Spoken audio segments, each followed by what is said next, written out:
A few years ago, our dear friend Pastor Carl Schott placed the beautiful advertisement shown here into newspapers and magazines published throughout America. It asked, suppose the lost tribes of Israel are the Anglo-Saxon, Celtic, Germanic, Scandinavian, and kindred people. What difference does it make to America?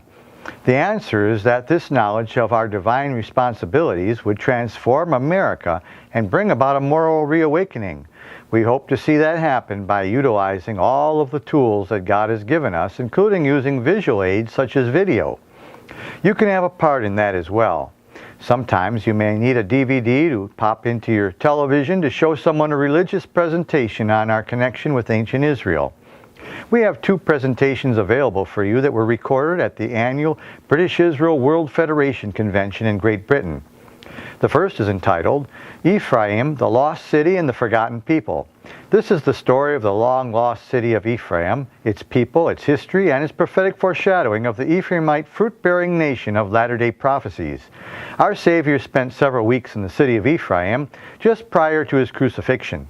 His visit was no accident, and a dozen significant parallels exist between the ancient city and biblical prophecies concerning the house of Israel, which was also known by the name of Ephraim. Just as the ancient city was lost to history for many centuries, so too the ancient people of the same name were lost to history as well. Another video is entitled, Israel and the Land of Fire. God prophesied that the house of Israel would go into the fire of his wrath for their manifold sins, according to Isaiah 9:19 and Psalm 89 verse 46. History shows that this was fulfilled to the letter, and not just in an allegorical way. Israel was actually conquered by Assyria and exiled to a place known in Semitic as the Land of Fire. There is an amazing connection with the later Norse sagas, which spoke of their having originated far away to the south in a land of fire. Here is a wonderful proof of the historical connection between lost Israel and the northern European tribes.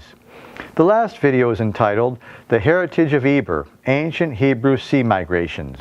Many Bible prophecies speak of Hebrew expansion along the sea routes. Psalm 7 verse 19 says, Thy way is in the sea, and thy path in the great waters.